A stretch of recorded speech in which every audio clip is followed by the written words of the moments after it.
I want to tell you the story of Gordon Gallup. ये एक scientist थे जिन्होंने एक सेल्फ एक्सपेरिमेंट का टेस्ट किया है। एक बच्चे को माँ गोद में रखी हुई है, शीशे के सामने खड़ी है, बच्चा शीशा नहीं देख सकता। माँ ने बच्चे को घुमाया, शीशे में दिखाया, वापस बच्चा कुडंट केयरलेस, बच्चा लाइक। फिर माँ ने उसके बच्चे की नाक पे दाग लगाया, एक दाग लगा, और फिर वापस से घुमाया। जब इस बार शीशा दिखाया, what do you think? So up to 14 months the children couldn't, nothing changed. They were as indifferent as they were. पर 14, 16, 17, 18 महीने के बच्चों ने अपनी नाक को टच करना शुरू किया। उनको रिफ्लेक्शन में अपनी आप की छवि दिख रही थी। This whole idea of seeing yourself and recognizing yourself is pretty insane if you think about it.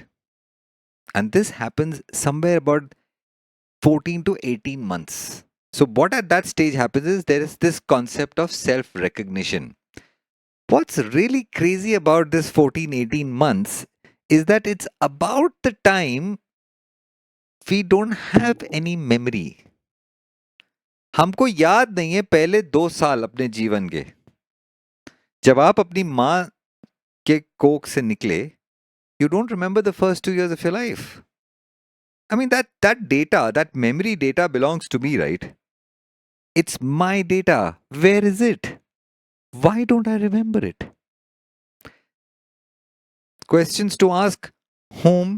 Who will you ask? तो ये हो क्या रहा?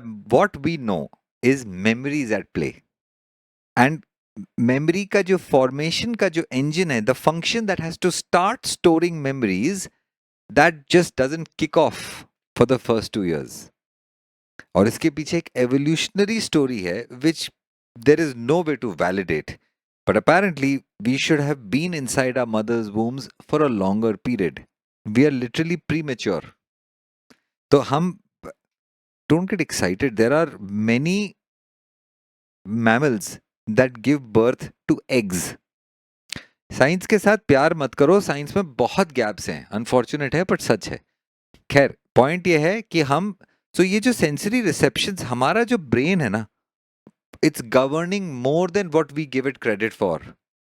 We are constantly looking for, let me give you the food example. आप एक पेड़ को देखो जिसमें आम लगे हुए, you stare at a big tree that's filled with mangoes, and your eyes will just naturally gravitate towards the ripe one. It's not like you have to scan each one to figure out if it's ripe or not. There is some level of background information that's constantly being processed. इसी constant background information को process करने के लिए memory बनी है। In fact हम consciously जो तो डेटा स्टोर करते हैं ना, वो तो that's like 1%, less than 1% of what data we are receiving. And this filtration and this decision making कि क्या रिकॉर्ड होना है और क्या नहीं रिकॉर्ड होना है, हमारे कंट्रोल के बाहर है। इसीलिए पहले 2 साल, I give you something smashing to think about. हम बोलते यार याद पता नहीं यार, सो गया हूँगा यार, मुझे याद नहीं है यार। सो गए थे इसीलिए याद नहीं है आपको, है ना, है ना, है ना? Sleep is where your memory gets assimilated. All memory, whatever has happened in the day and all the days before that in our life, all of that information is assimilated, cleaned up, restacked, re-prepared during the sleep cycles. और ये जो memory formation का game है, memory कहाँ बैठती है बताओ? Memory का डायमेंशंस बताओ, physical dimensions. You can chat and tell me, I'm right here. What are the physical dimensions of memory? What volume does it take? How heavy is it? How many square inches of or feet of space it will take? कुछ तो measurement बताओ। एक DNA का strand में 1 metre होता है, इतना पतला होता है कि 1 मीटर कॉइल होता है।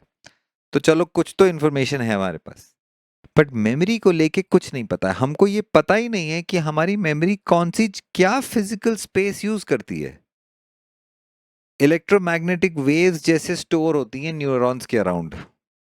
Yes, And when the neuron is ready, it sends this information as a packet bundle down the whole neural network pathway to the next location where the new memory will be stored. इसीलिए आप जब अब memory को remind करोगे, आप और आपकी girlfriend बैठ के डिस्कस कर रहे हो, यार पहले दिन ना हमने ब्लैक कॉफ़ी पी थी, वो बोल रही नहीं चाय पी थी, कि क्या बकवास चल रही है यार, मेरे को याद है यार, तुम मेरी गर्लफ्रेंड हो, मुझे याद है पहले दिन मैंने कॉफ़ी पी थी, वो बोल रही नहीं भाई चाय पी थी। आप दोनों गलत हैं, आपने थम्स अप पी थी। ऐसे कैसे हो सकता है कि आपका डेटा गलत है, करप्टेड डेटा है क्या? दोनों का डेटा कैसे करप्ट हो सकता है? क्योंकि मेमोरी हर बार फॉर्म होती है। Yes, it is recollected, it is not stored as a box that has to be referenced. It is stored as information which is recreated so that when you recall memory, important parts are there, but it can go wrong.